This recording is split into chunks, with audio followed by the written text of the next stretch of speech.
Hey there, folks. Today we've got a mind-blowing topic in store for you. 6 historical facts that rarely see the light of day. You know, there's a reason why these unpleasant truths don't get much airtime. And maybe it's because they didn't make the cut in history class. Or perhaps they're just too spine-chilling to bring up in polite conversation. Nevertheless, gear up as we delve into the untold corners of history. Get ready to have your mind blown and your jaw drop as we uncover the hidden secrets that have been swept under the rug. Hold on tight, because this is going to be one wild and unforgettable journey. Hey, fellow, hold on to your powdered wigs, because here's a shocking fact.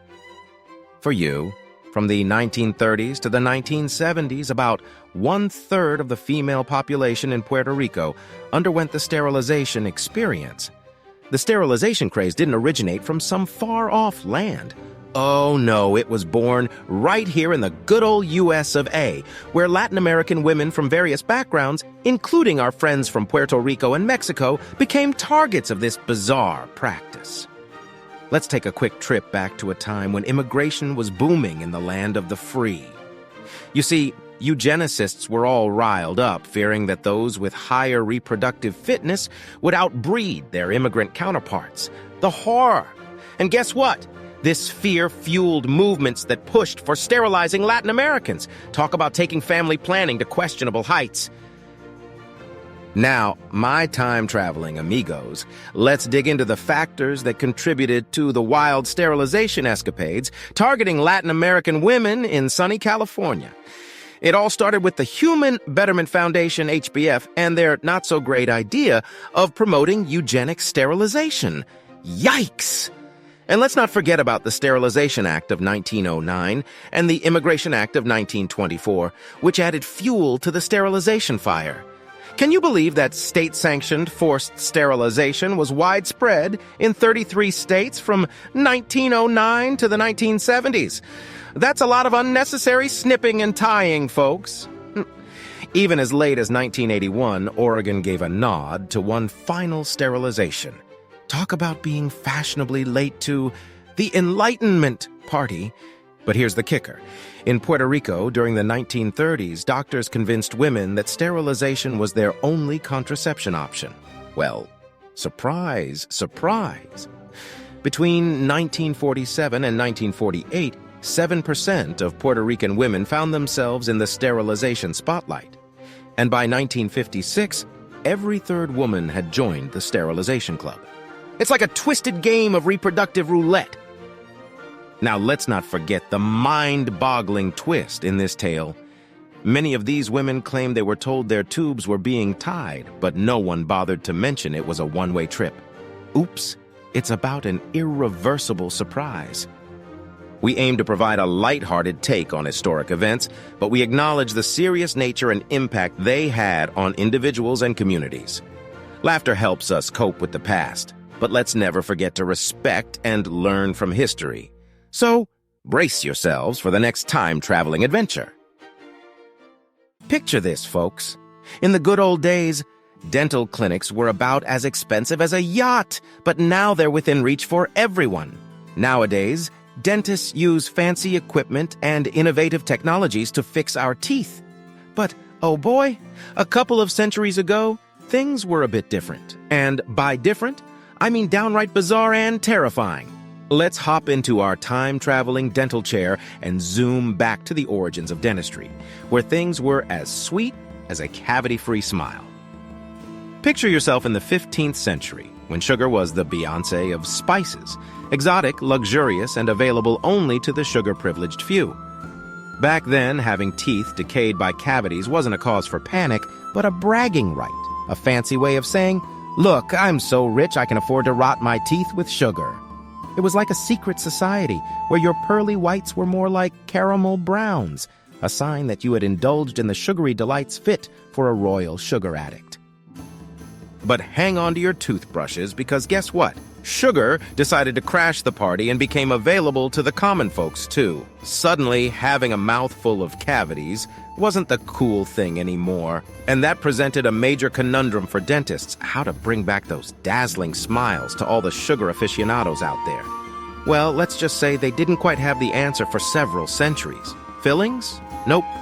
Their go-to solution was more like out with the tooth if it starts causing trouble. It was like a dental version of out with the old, in with the fewer teeth. And what do you think happened next? The wealthy folks, after enduring top-notch treatment, found themselves toothless and in need of dentures by the time they reached their fabulous 40s or fabulous 50s. But let me tell you, a few centuries ago, dental restoration wasn't exactly a budget-friendly option. No fancy implants or cosmetic wizardry back then. Nope. They settled for the good old classic, regular old dentures. It was like a dental version of retro chic, but with a hint of chewing difficulties thrown in for good measure. Back in the wild and wacky 18th and 19th centuries, teeth were all the rage, my friend. Dentists were like toothy treasure hunters, snatching up pearly whites left and right. They'd march up to the poor folk, give a mighty yank, and voila, a brand new acquisition. But oh no, they didn't stop there. They had an insatiable hunger for more. They scoured the lands for teeth, even resorting to shady deals with doctors and executioners. I mean, talk about a toothy black market. Now picture this. Real teeth, not some knockoff dentures, carefully nestled into artificial jaws. It was like a Frankenstein's monster of dental craftsmanship. And hey, they looked somewhat natural and lasted longer than those bony dentures. But let's not kid ourselves, my friend. Even with all that effort, perfection was still a distant dream. Dental problems were like the eternal nemesis of those bygone dentists, forever chasing after that elusive grin of absolute flawlessness. Fasten your imaginary seatbelts and prepare for a wild time jump to 1815. We're heading to Waterloo, a charming Belgian village just a hop, skip, and a jump away from Brussels. Get ready for a battle that decided the fate of Europe, and trust me, it's a historical showdown worth giggling about. So there's Napoleon Bonaparte strutting around with his fancy army, thinking he's ready to conquer everything in sight. But then, out of the blue, the Seventh Coalition of European monarchs crashes the party like a bunch of unexpected guests who forgot to bring a gift. They weren't having any of Napoleon's imperial dreams and decided to give him a royal reality check. Let's just say it didn't end well for our buddy Napoleon. He got handed a defeat so crushing it could make a pancake jealous. The exact number of casualties is still a mystery, but rumor has it that the body count reached levels that would make even a mathematician scratch their head. In the end, Waterloo became more than just a village on the map. It became synonymous with a major historical smackdown. And that, my friends, is how the fate of Europe was decided in a battle that left quite the impression. Right after the cannons ceased their thunderous roars, the first dentists with pliers appeared at Waterloo. They scoured the battlefield, carefully searching among the fallen young soldiers to extract their teeth. A dentist could gather a complete set of dentures from just one person, perfectly matching in color and size. These so-called Waterloo teeth flooded the European medical market, becoming quite the sought-after commodity. Imagine this, my dental adventurers. The supply of dead men's teeth took a nosedive, leaving dentists in quite a pickle. The denture market went from tooth-rich to tooth-poor in no time, and the prices skyrocketed like a floss rocket on a mission. It was a denture crisis of epic proportions. Now picture this. Clients were no fools. They had their eyes on the prestigious Waterloo teeth, the creme de la creme of dental prosthetics. These pearly treasures became the embodiment of dental perfection. Who in their right mind would settle for a jumble of mismatched teeth when they could have a smile fit for royalty? The demand for high-quality dentures caused a dental revolution.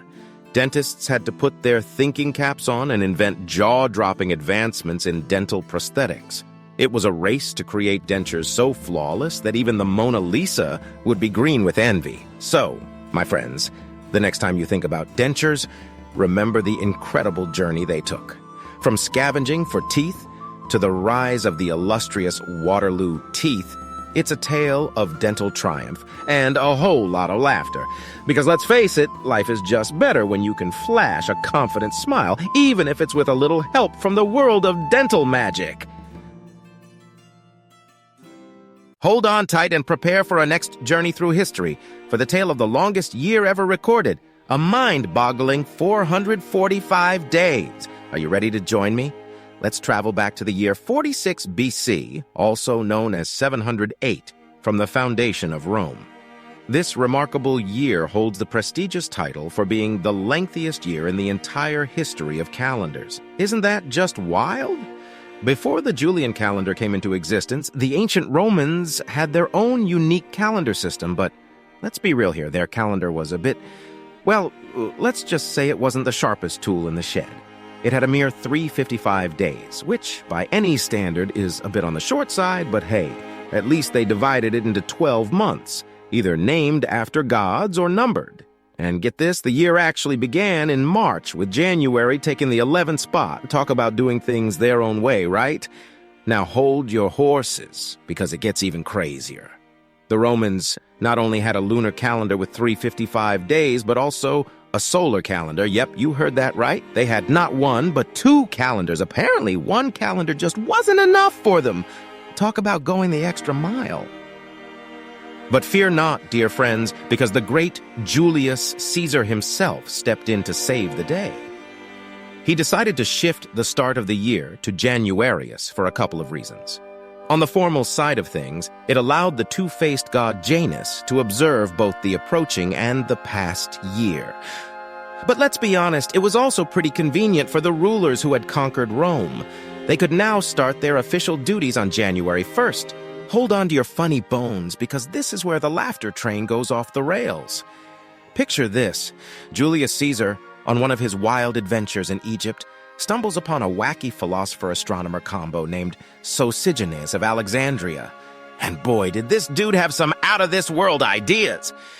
He proposed a brand-spanking new calendar system that would align with the oh-so-fancy solar year.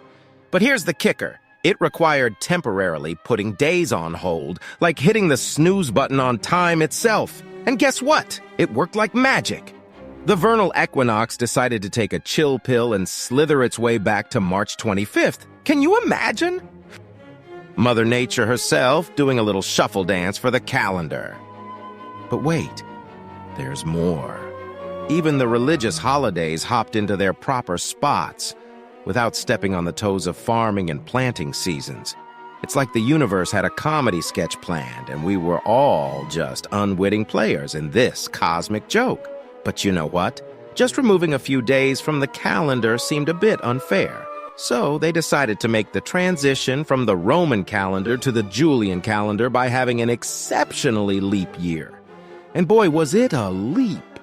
The last year of the old calendar stretched out to a whopping 15 months. They added a 23-day month called Marcedonius between February 23rd and 24th. Then, they squeezed in two nameless months, 33 and 34 days long between November and December. Voila! That's how the year 46 BC became the longest year in history, with not your usual 365 days, but a mind-boggling 445 days. Folks, this calendar roller coaster is about to take you on a wild ride of laughter. Brace yourselves for the Julian calendar's comedy evolution. It's like a never-ending game of musical chairs, but with leap years. First they thought, hey, let's make every third year a leap year. Who needs that predictable every fourth year nonsense? Well, turns out that wasn't quite the ticket to calendar greatness, so they hit the brakes, scratched their heads, and said, hold up, folks, let's try every fifth year instead. That should do the trick. But oh boy, they were in for a surprise. After a series of leap year experiments, they finally had an epiphany. Hey, why fix what ain't broke? Let's go back to our tried and true method of making every fourth year a leap year. Oh, the sweet sound of certainty in an uncertain world. Can you imagine the confusion during those trial and error years? People probably had more leap year celebrations than they could count, and poor February must have felt like the ultimate calendar yo-yo. Up to 29 days, down to 28, and then back up again. Oh, and here's a quirky bonus for you. Octavian, who was Julius Caesar's grandnephew and was also given the name Augustus by the Senate, decided to name the 8th month, which used to be the 6th in the old Roman calendar, after himself. But here's the kicker. The chosen month only had 30 days, which seemed a bit short for such a grand emperor. So what did Augustus do? He simply stole a day from the disrespected February, leaving it with only 28 days, or 29 in leap years. Talk about an audacious power move. So there you have it, folks. The variant of the calendar devised by Sosigenes and implemented by Caesar forever freed Italy and later Europe from the complexity of juggling two separate lunar and solar systems for reckoning time. Many subsequent chronologies have been based on the Julian calendar, and we owe it all to this wacky journey through history. So let's raise a glass to Sosigenes, Caesar, and their wacky calendar adventure. Alrighty then, folks. Get ready to witness the wild, untamed story of Belgium's very own King Leopold II, a man so astonishingly awful that his African escapades are not for the faint of heart. In the year 1865, Belgium crowned none other than Leopold II as their king. Now you might think, hey, a king, what harm could he possibly do? Oh boy, were you in for a shock. Our dear Leopold had a grand vision in mind to transform Belgium into a bona fide colonial power. He wanted to take a leaf out of other European nations' books and conquer lands in Asia and Africa. Ambition. But here's where the story begins. Leopold thought, why rely on those indifferent parliamentarians? I'll create my own personal colonial empire, come hell or high water. So he rolled up his sleeves, put on his thinking crown, and hatched a plan so audacious it could make your jaw drop. In 1876, he sponsored an international geography conference in Brussels, where he proposed the creation of an international charitable organization to spread civilization among the people of Congo. Yeah, you heard it right, folks. A charitable organization led by none other than Leopold himself. This organization, known as the International African Association, had a noble goal: to combat slavery in the region. Leopold, the self-appointed president of this grand endeavor, became famous as a philanthropist and the ultimate African guardian angel. Oh, the irony! But wait, there's more to come. In 1884 to 85, a bunch of European powers gathered in Berlin for a conference, not to discuss the latest fashion trends, mind you, but to divide up Central Africa like it was a gigantic pizza. And who do you think got a massive slice? You guessed it. Leopold walked away with a whopping 2.3 million square kilometers of land on the southern banks of the Congo River. He called it the Free State of Congo. Free, huh? More like free for him to do as he pleased. Now, according to the Berlin agreements, Leopold had to promise to take care of the well-being of the local population, improve their lives both morally and materially, fight against slavery, encourage Christian missions and scientific expeditions, and promote free trade in the region. Sounds like a noble plan, right? Well, hold your laughter, my friends, because this is where the comedy takes a wicked turn. Leopold's newfound kingdom was a whopping 76 times larger than Belgium itself. To keep control over the millions of Congolese people, he employed what he called the public force. It was basically a private army made up of local warrior tribes, commanded by European officers. Oh, the irony of calling it a public force. But here's the punchline, folks. Leopold's wealth skyrocketed thanks to the export of natural rubber and ivory. The working conditions on the rubber plantations, absolutely unbearable. Hundreds of thousands of people died from hunger and epidemics. It was like a twisted comedy of errors, except no one was laughing. To force the locals to work, the colony's authorities took women hostage, keeping them under arrest throughout the rubber collection season. And if anyone dared to step out of a line, well, let's just say things got a bit gruesome. Limbs were severed, lives were lost, and all in the name of targeted bullet expenditure during punitive operations. These horrifying atrocities were later exposed to the world through photographs taken by brave missionaries. They captured the devastation of villages and the mutilation of Africans, including women and children, and guess what? It caused quite a stir, eventually leading to public pressure. In 1908, our dear king was forced to hand over his possessions to the Belgian government, becoming one of Europe's wealthiest men in the process. Now, the exact number of Congolese lives lost under Leopold's reign remains unknown, but experts agree that the population dramatically decreased during his 20-year rule. Estimates range from 3 to 10 million deaths and premature deaths. By 1920, the population of Congo was only half of what it had been in 1880. And here's the grand finale, my friends. At the Round Table Conference in Brussels in 1960, the Belgian government, under pressure from delegations representing the Belgian Congo, was finally forced to grant independence to the colony. Talk about a punchline after all that madness. So there you have it, the absurd and dark tale of King Leopold II. A man who turned colonization into a tragic story, leaving us to reflect on the horrors of history. Hold the horror, my friends, as we navigate through the insane twists and turns of our past. History sure knows how to deliver a punchline. All right, hold your horses, folks. Get ready for a royal comedy. In the 16th century, England had a king named Henry VIII, and boy was he a character. He may have brought about some significant changes, like breaking away from the Pope and founding the Anglican Church, but let's just say he had a few quirks. Now, Henry VIII had quite the appetite for spending money. He threw lavish parties and bought more cups and tapestries than the entire English economy could handle. Talk about living large. And if that wasn't enough, he also had a knack for getting rid of his wives. Yep, you heard it right. He was married a whopping 6 times, and let's just say not all of them lived happily ever after. In his early years, people saw Henry as an educated, charming, and charismatic king.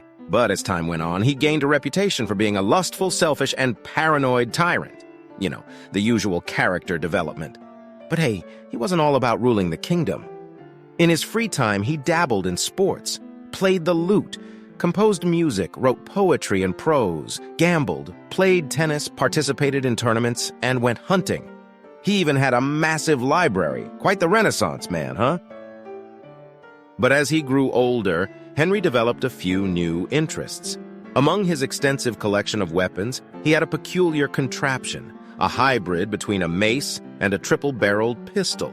They ironically called it the holy water sprinkler. Can't you just picture him wandering the streets of London in disguise, armed with this outrageous device? You see, Henry had passed a law against vagrancy, and he took it upon himself to personally patrol the streets, hunting down beggars and idlers out of sheer boredom. If he caught someone begging for alms 3 times, they could face execution. And when the king got bored, he made sure to enforce the law himself. Talk about hands-on monarchy! One fateful night, as Henry leisurely strolled through the dark alleys of London with his holy water sprinkler, he stumbled upon a constable. The unsuspecting officer asked for his identification, but Henry, being the king, thought he could just give him a good whack. Little did he know this constable was no pushover. He disarmed Henry barehanded, gave him a few punches, and sent the royal rule breaker straight to jail. Can you imagine the constable's horror when he realized he had just arrested the king? He probably thought his life was over. But fear not, my friends, for Henry was not one to hold grudges. In fact, he generously rewarded the constable for his diligence. And you won't believe it. Henry actually got along quite well with his fellow inmates during his night in the slammer. So well, in fact, that he ordered improved conditions, better food, and increased bread and coal rations for the prisoners. This just goes to show that sometimes it's beneficial for monarchs to spend a little time closer to us commoners. They might learn a thing or two and bring some unexpected hilarity along the way. Long live the king and his misadventures in the name of law and order. Of law. Why did Albert Einstein turn down the opportunity to become the president of Israel? Well, picture this. Einstein with his iconic wild hair and his tongue sticking out as the head of state. Can you imagine the diplomatic meetings? Excuse me, esteemed diplomats, I've just discovered the formula for world peace. It involves equal parts relativity, quantum mechanics, and a touch of humor. Being both a Jew and a renowned scientist, Einstein faced challenges. Adolf, well, he didn't exactly acknowledge Albert's greatness. In fact, threats were made against Einstein, forcing him and his family to flee Germany. Albert decided to move to the United States, renouncing his German citizenship and removing himself from the German academic institutions.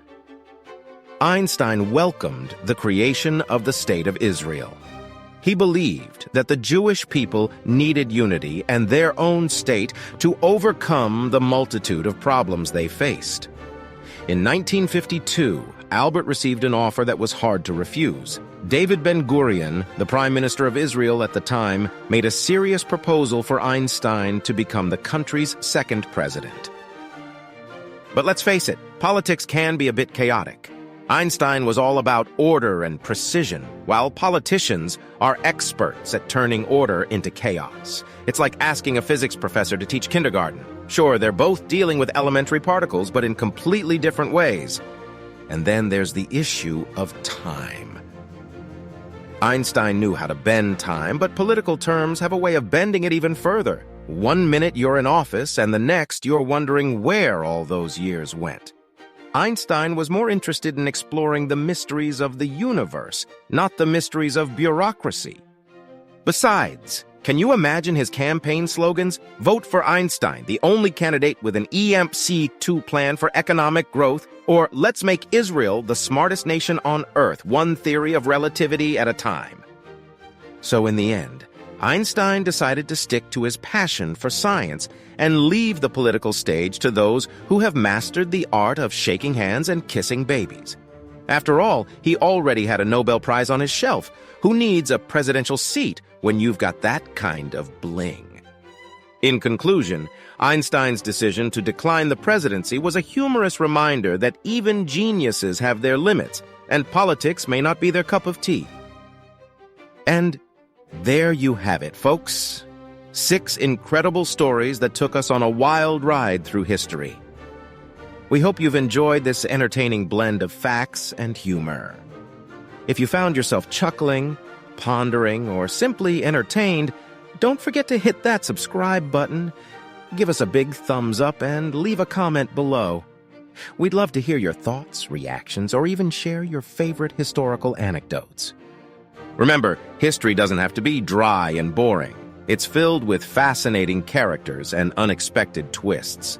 So let's keep exploring, learning, and laughing together. Until next time, stay curious, keep smiling, and let's make history fun.